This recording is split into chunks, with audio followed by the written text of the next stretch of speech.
नमस्कार, आप देख रहे हैं के न्यूज में आपके साथ सुरेंद्र सैनी। खबर उत्तराखंड में आपका स्वागत है।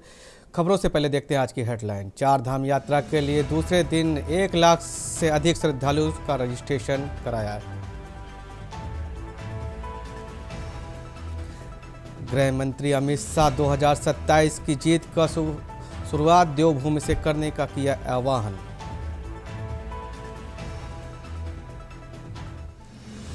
कांग्रेस 10 मार्च को जन मुद्दों को लेकर के भैरसंडी विधानसभा का करेगी घेराव। पूर्व में सीएम हरीश रावत ने कहा कि कांग्रेस निर्णय उत्साहजनक। देहरादून में आज श्री गुरु राम राय दरबार सहित 94 फीट ऊंचे झंडे का होगा आरोहण। घरेलू गैस सिलेंडर 60 और कमर्शियल 114 रुपये 50 पैसे महंगा। देहरादून में बुकिंग के बाद 25 दिन में करना होगा इंतजार। देहरादून में बेकाबू कार ने 8 साल के मासूम को कुचला, इलाज के दौरान दम तोड़ा। आप देख रहे हैं के न्यूज, खबरों का सारथी। खबरें उत्तराखंड से। देहरादून में अप्रैल में शुरू होगी चार धाम की यात्रा। टेंडर प्रक्रिया के अंतिम चरण में हेलीशेल्टर सेवाओं के लिए टेंडर प्रक्रिया UCDCA कर रहा है व्यवस्था। लगभग 8 से 9 हेलीकॉप्टर की कंपनियां सेवाएं देंगी। श्रद्धालुओं को मिलेगी तेज सुविधाजनक हेलीपैड। IRCTC के सहयोग से ऑनलाइन भी बुकिंग जारी रहेगी।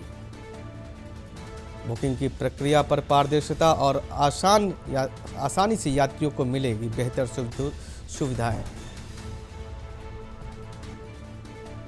देहरादून से बड़ी खबर।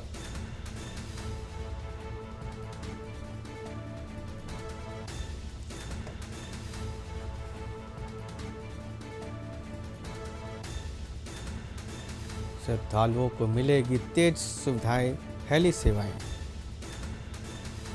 IRCTC के सहयोग से ऑनलाइन बुकिंग भी होगी।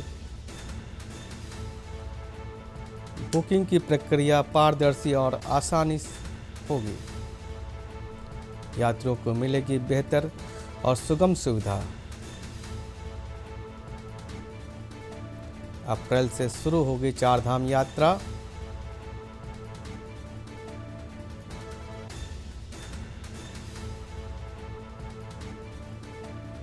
हेली शटल सेवाओं के लिए टेंडर प्रक्रिया जारी। UCDCA कर रहा है व्यवस्था। लगभग 8 से 9 हेलीकॉप्टर की कंपनियां देंगी सेवाएं।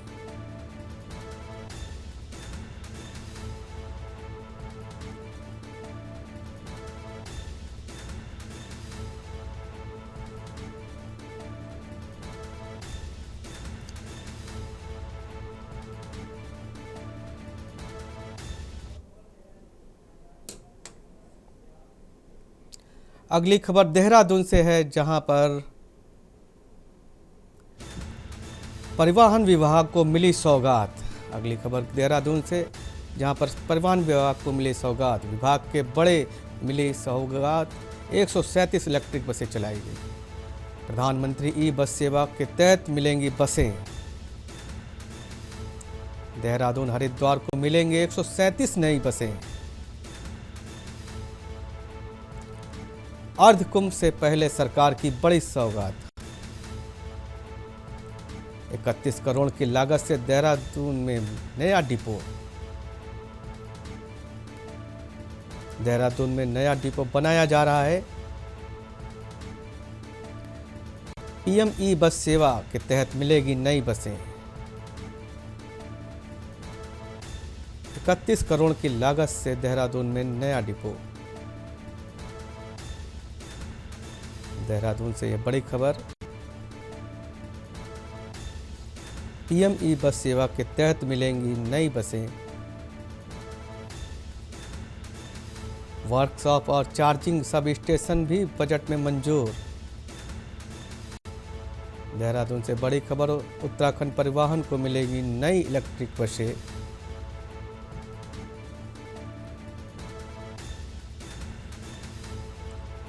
प्रधानमंत्री ई सेवा के तहत मिलेंगी नई बसें। 137 नई बसें। अर्धकुंभ से पहले सरकार ने दी देहरादून वासियों को बड़ी सौगात।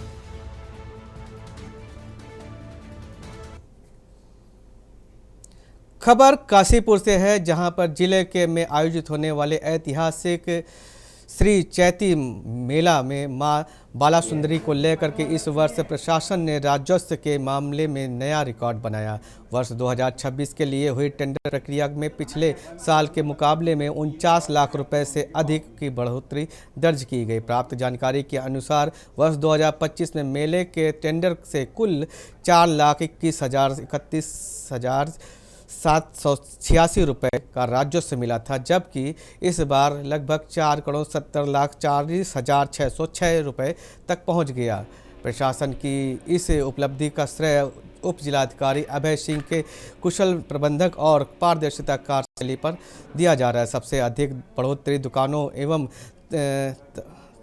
दुकानों और बाजारों की देखते हुए मिली। पिछले वर्ष यह धनराशि 2,21,00,000 रुपये थी, जो कि इस बार बढ़ करके 2,63,00,000 रुपये 55,932 रुपये तक पहुंच गई। इससे साफ होता है कि व्यापारियों में का भरोसा प्रशासन के प्रति पारदर्शिता और व्यवस्था को बढ़ा है। इसके अलावा झूला और तमाशा मद से भी 1,72,51,111 रुपये और पार्किंग व्यवस्था से 18,21,786 रुपये का राजस्व प्राप्त हुआ। वहीं विद्युत एवं साउंड के टेंडर से 16,11,777 रुपये संपन्न कर प्रशासन की लागत प्रबंधक को बेहतर उदाहरण पेश किया गया। प्रशासन का कहना है कि इस मेले में व्यवस्थाएं और बुनियादी ढांचों में सुधार के कारण व्यापारियों और ठेकेदारों की रुचि बढ़ी हुई है। एसडीएम अभय सिंह ने बताया कि नेतृत्व में बार चैती मेला से पहले यह अधिक भव्य और सुव्यवस्थित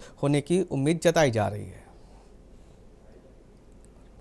बताना चाहूँगा आपको कि 2026 चैती मेले का आयोजन है वो 19 मार्च से लेकर 17 अप्रैल तक हो रहा है और मेले के आयोजन में हमें अलग अलग व्यवस्थाएं बनानी होती हैं।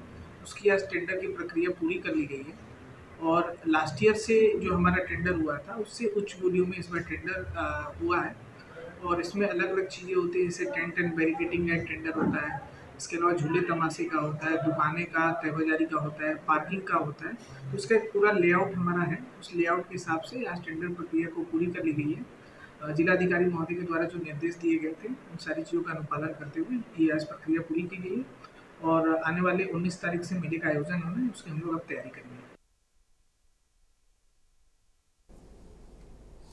खबर पौड़ी से है, पौड़ी गेड़वाल से, जहां पे दूरस्थ क्षेत्रों में स्वास्थ्य सेवाओं को बेहतर बनाने के लिए मोबाइल मेडिकल वैन के माध्यम से रोस्टर के आधार पर मरीजों की सेवाएं प्रदान की जाएंगी। जहां जानकारी के मुताबिक मुख्य चिकित्सा अधिकारी डॉक्टर एसएम शुक्ला ने बताया कि जिले में उन सरकारी अस्पतालों में जहां पे डॉक्टरों की कमी है वहां जल्द से जल्द नए चिकित्सा भी तैनाती की जाएगी, ताकि इस मरीजों के समय पर बेहतर इलाज मिल सके। उन्होंने स्पष्ट निर्देश दिया कि सरकारी अस्पतालों में किसी भी डॉक्टर के द्वारा बेहतर ब्रांड की दवाएँ नहीं लिखी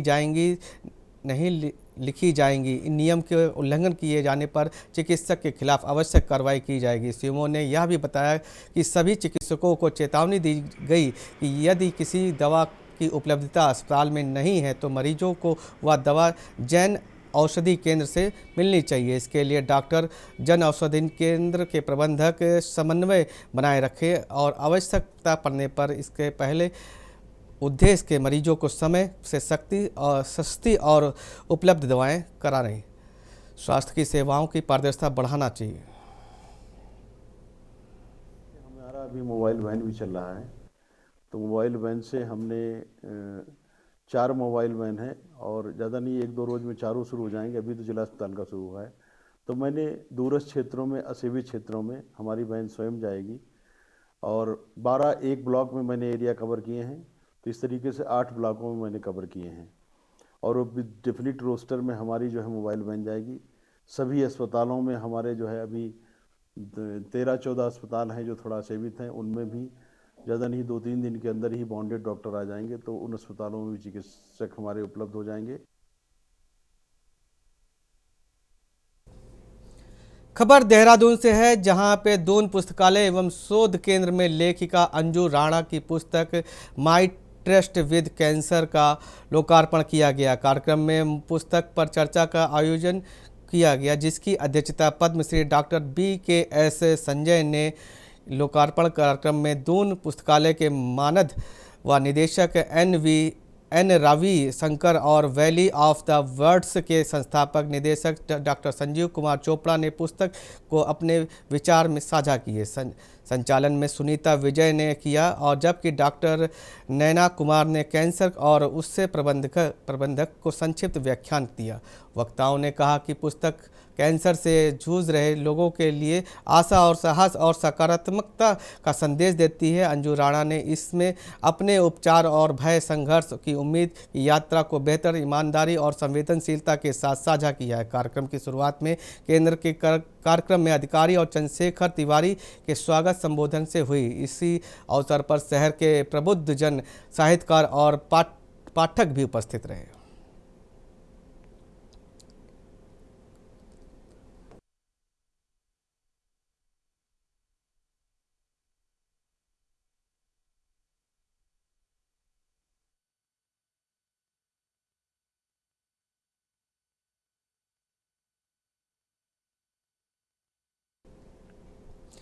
खबर देहरादून से है, जहां पर होली के मौके पर लागू शराबबंदी के नियमों का उल्लंघन करने वाले आबकारी विभाग ने सख्त रुख अपनाया। विभाग ने नियमों की अवहेलना करने वाले एक मदिरा अनुभागन के धारा को कारण बताओ नोटिस भी जारी किया। आबकारी विभाग के अनुसार 4 मार्च को होली के पर्व में कारण प्रदेश में शाम 5 बजे तक सभी मदिरा की दुकानों को बंद रखने का जारी निर्देश किया था। इसके बावजूद देहरादून में हरिद्वार के बाईपास रोड के पास कारागी चौराहे के पास स्थित FLD 5D के अनुज्ञापन से शराब की बिक्री की शिकायत मिली। विभाग ने कहा कि त्योहारों के दौरान शांति व्यवस्था बनाए रखने और कानून का पालन सुनिश्चित करने के लिए ऐसे नियम बनाए गए थे, जिनका पालन सभी लाइसेंसी धारकों को जिम्मेदारी है। नोटिस में साफ स्पष्ट किया गया है कि यदि संतोषजनक जवाब नहीं दिया गया तो लाइसेंस निरस्तीकरण कर बैकलिस्ट जैसी कड़ी कार्रवाई की जाएगी।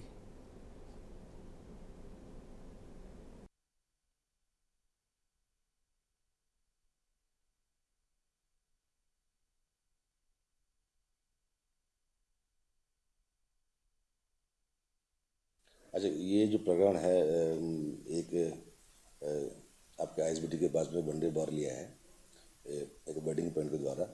उसमें सेक्टर 1 के इंस्पेक्टर साहब के द्वारा रिपोर्ट आई है और उसके संज्ञान में आया है कि उन्होंने अपने बंडे बार में होली के दिन उस समय का उल्लेख गलत किया है, और जो मदिरा क्रय किया गया उसमें भी स्पष्ट अभी सूचना नहीं आई है। उनको समय दिया गया 5 बजे तक का। उनके बाद लिखित और जो स्पष्ट आने के बाद ही अगली कार्रवाई के संबंध में आपको बताया जाएगा। यहाँ पर लेते एक छोटा सा ब्रेक, जल्द हाजिर होते हैं। आप देख रहे हैं के न्यूज़, खबरों का। ब्रेक के बाद पुनः आपका स्वागत है। अगली खबर के लिए हम बताते हैं, आगामी 23 मार्च को प्रदेश की सत्ता में धामी सरकार के 4 वर्ष पूरे होने जा रहे हैं, जिसे लेकर के भारतीय जनता पार्टी धामी सरकार की उपलब्धियों को जनता के बीच पहुंचाने के लिए बड़े स्तर पर कार्यक्रम आयोजित कर रही है। इन कार्यक्रमों में भारतीय जनता पार्टी द्वारा केंद्र और सरकार के बड़े नेताओं को आमंत्रित किया जा रहा है, जिसे लेकर के केंद्र सरकार के दिग्गज नेताओं के द्वारा प्रदेश में प्रस्तावित किए जा रहे हैं। इस कार्यक्रम में आज से ही प्रदेश में हरिद्वार भाजपा के द्वारा महासभा का आयोजन भी किया गया, जिसको लेकर के संबोधन करने के लिए केंद्रीय मंत्री अमित शाह ने शिरकत की, और इस महाजन सभा में भाजपा के कार्यकर्ताओं ने बढ़ चढ़ करके हिस्सा लिया। रैली को संबोधित करने के बाद अमित शाह ने की अध्यक्षता में टोली बैठक का भी आयोजन किया गया। उत्तराखंड की सत्ता में कार्यरत धामी सरकार के 23 मार्च को 4 वर्ष पूरे होने जा रहे हैं। इसी बीच प्रदेश भाजपा द्वारा धामी सरकार की उपलब्धियों को बड़े आयोजनों के माध्यम से जनता के बीच पहुंचाने का कार्य भी किया जा रहा है। जिनकी कमान संभालने के लिए केंद्रीय नेताओं के प्रदेश दौरे प्रस्तावित हो चुके हैं। इसी क्रम में आज प्रदेश में हरिद्वार के बैरागी कैंप के मैदान में विशाल जनसभा का आयोजन किया गया, जिसको केंद्रीय गृह मंत्री अमित शाह द्वारा संबोधित किया गया है। साथ ही सरकार के 4 साल पूरे होने पर 4 साल बेमिसाल रूप में धामी सरकार की उपलब्धियों व संशोधित आपराधिक कानून बीएनएस को लेकर प्रदर्शनी भी प्रस्तुत की गई। इसी प्रकार भाजपा एक और महाआयोजन गढ़वाल के श्रीनगर में आयोजित करने जा रही है, जिसमें केंद्रीय रक्षा मंत्री राजनाथ सिंह शिरकत करेंगे। भाजपा द्वारा धामी सरकार के कार्यकाल को बड़ी उपलब्धि व सफलतापूर्वक रूप से देखा जा रहा है। साथ ही प्रदेश भाजपा का मानना है कि आज की महासभा व आगामी 22 मार्च को होने जा रही महासभा से निश्चित ही बड़ा संदेश प्रदेश की जनता के बीच पहुंचने वाला है, और जिसके चलते आगामी 2027 के चुनाव में एक बार फिर भारतीय जनता पार्टी विजय होने वाली है। वहीं जहाँ एक और भाजपा लगातार विभिन्न माध्यमों से धामी सरकार की उपलब्धियां गिनवा रही है, तो विपक्ष अभी भी सत्ता पक्ष को घेरता नजर आ रहा है। विपक्ष का मानना है कि अभी भी धरातल पर कई ऐसी बातें हैं जिनको पूरा करने में धामी सरकार विफल रही है। करने वाली कांग्रेस, अव्यवस्था फैलाने वाली कांग्रेस, उत्तराखंड के निर्माण का विरोध करने वाली कांग्रेस, और दूसरी ओर 4 धाम के प्रति अनन्य श्रद्धा से 4 धाम के यात्रियों में 3 गुना वृद्धि करने वाली भारतीय जनता पार्टी, उत्तराखंड के हर कस्बे को रोड से जोड़ने का प्रयास करने वाली भारतीय जनता पार्टी, युवाओं को बिना खर्ची बिना पर्ची नौकरी देने वाली सरकार, कॉमन सिविल कोड लाने वाली सरकार, सीए के माध्यम से नागरिकता देने वाली सरकार है, और घुसपैठियों को चुन चुन कर निकालने का संकल्प लेने वाली सरकार। हमारा राज्य युवाओं को रोजगार देने के और अवसर उपलब्ध कराने में भी देश का अग्रणी राज्य बनकर उभरा है। ईज ऑफ डूइंग बिजनेस में उत्तराखंड को अचीवर्स स्टार्टअप रैंकिंग्स में लीडर्स की श्रेणी प्राप्त हुई है। हमें नीति आयोग भारत सरकार के 2023-24 के इंडेक्स में सतत विकास के लक्ष्यों को प्राप्त करने में पूरे देश में पहला स्थान प्राप्त हुआ है। हम वर्ष 2024 में नीति आयोग द्वारा जारी एक्सपोर्ट प्रिपेयर्डनेस इंडेक्स में भी देश के अग्रणी राज्यों में शामिल हुए हैं। हमें पर्यटन, एविएशन और खेल के विकास से जुड़े क्षेत्रों में best state for promotion of aviation ecosystem तथा बेस्ट विलेज, बेस्ट डिस्ट्रिक्ट जैसे राष्ट्रीय सम्मान भी प्राप्त हुए हैं। आज उत्तराखंड को national logistics index, state startup ecosystem, ease of doing business, state energy and green index जैसे कई राष्ट्रीय सूचकांकों में विभिन्न पुरस्कार प्राप्त हुए हैं। अब वो दौरा है तो इसमें मैं क्या कहूं, जिस तरह के हालात हैं प्रदेश के अंदर, जिस तरह देहरादून के अंदर हत्याएं हुई है, जिस तरह देहरादून के अंदर एक डर का माहौल, और जिस तरह पहाड़ों में मैंने पहले भी कहा जंगली जानवरों का आतंक, पूरे आतंक के और डर के साये में आज हमारा उत्तराखंड जी रहा है। तो अमित शाह, तो हम उनसे ये उम्मीद करते हैं कि यहां जश्न मनाने के बजाय या ढोल नगाड़े बजाने के बजाय वो कसम खा ले, जैसे मैंने कसम खाई है कि मैं माला नहीं पहनूंगा। अमित शाह ने आज आगामी चुनाव को लेकर भाजपा के कार्यकर्ताओं को गुरु मंत्र दिया है, जिसको टोली बैठक नाम दिया गया है। केंद्रीय गृह मंत्री अमित शाह के साथ कुल 24 लोग की यह बैठक हुई। उन्होंने बताया कि इस बैठक में आगामी 2027 विधानसभा चुनाव से संबंधित महत्वपूर्ण चर्चाएं की गई। साथ ही आने वाले समय में चुनाव की रणनीति तैयार की जाएगी। संभवतः प्रदेश में दायित्व बंटवारे और कैबिनेट विस्तार को लेकर भी बड़ा फैसला लिया जा सकता है। ऐसे में कांग्रेस अन्य विपक्षी दलों ने भाजपा के 4 साल पूरे होने और अमित शाह के दौरे को लेकर भाजपा पर जमकर सवाल दागे हैं। तो हमें खुशी हो रही है कि हमारे भारत के जो गृह मंत्री जी हैं वो उत्तराखंड में आ रहे हैं, लेकिन दूसरी तरफ मुझे लग रहा है कि ये भारत के गृह मंत्री नहीं बल्कि बीजेपी के कोई बड़ा नेता आ रहा है, जिसकी वजह से बीजेपी ने पूरी ताकत उस पर झोंक दी है। यहाँ तक कि यूं कहें कि हमारे जो उत्तराखंड क्रांति दल के कुछ लोग ज्ञापन देना चाह रहे थे, उनको भी नजरबंद किया गया है, जो कि अच्छी बात नहीं है। और जहां तक बीजेपी का 4 साल बेमिसाल की बात है, तो ये 4 साल बिल्कुल अंधकारमय है। जी उत्तराखंड आ रहे हैं तो उनका स्वागत है। मगर क्या उत्तराखंड के मुद्दों पर वो बोलेंगे? क्या अंकिता भंडारी के वीआईपी को साथ लेकर आएंगे या उस पर कार्रवाई कराने की सोचेंगे?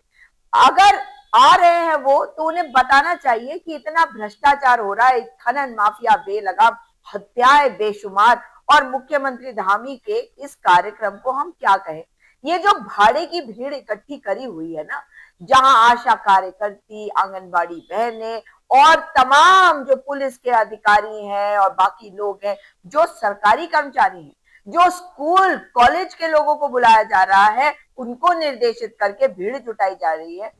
देखिए, सनातन संस्कृति के ये घोर विरोधी हैं। इन्होंने फिर एक बार साबित किया, यदा कदा तो ये साबित करते रहते हैं, लेकिन आज इन्होंने फिर ये बात साबित करी, क्योंकि अतिथि देवो भव वाली परंपरा से सनातन संस्कृति चलती है। हमारे उत्तराखंड में जिस प्रकार से देश के गृह मंत्री आए हैं, अनेकों करोड़ों रुपए की योजनाएं का यहाँ पर शिलान्यास करने आए हैं, तो उत्तराखंड की प्रगति की दिशा में जब जब कार्य होता है, आपके पेट में मरोड़ विपक्षी दल क्यों उठने शुरू हो जाते?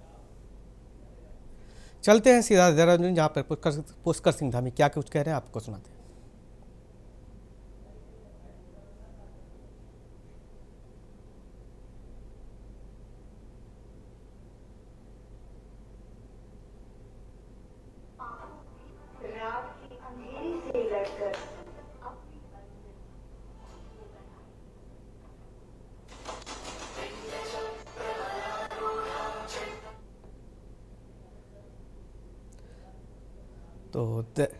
तो आप देख रहे हैं कि किस प्रकार से पुष्कर सिंह धामी देहरादून में है इस समय।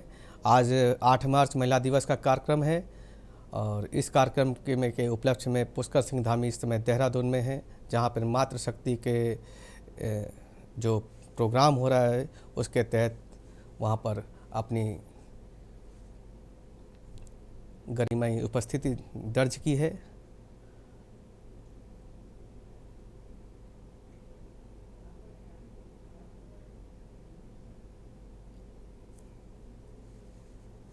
और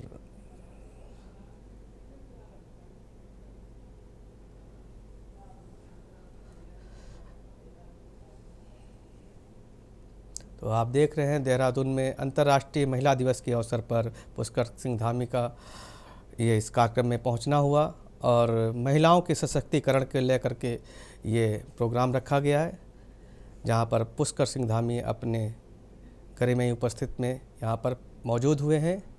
और आज मातृशक्ति 8 मार्च को महिला दिवस के अवसर पर इस कार्यक्रम की प्रस्तुति की जा रही है, उसी कार्यक्रम में ये पुष्कर सिंह धामी पहुँचे हुए हैं।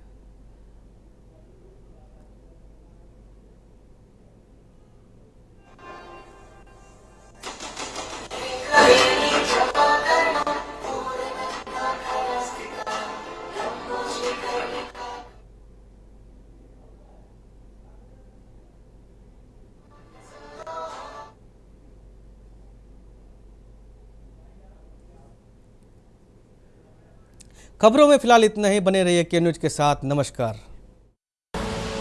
आप देख रहे हैं के न्यूज, खबरों का सारथी।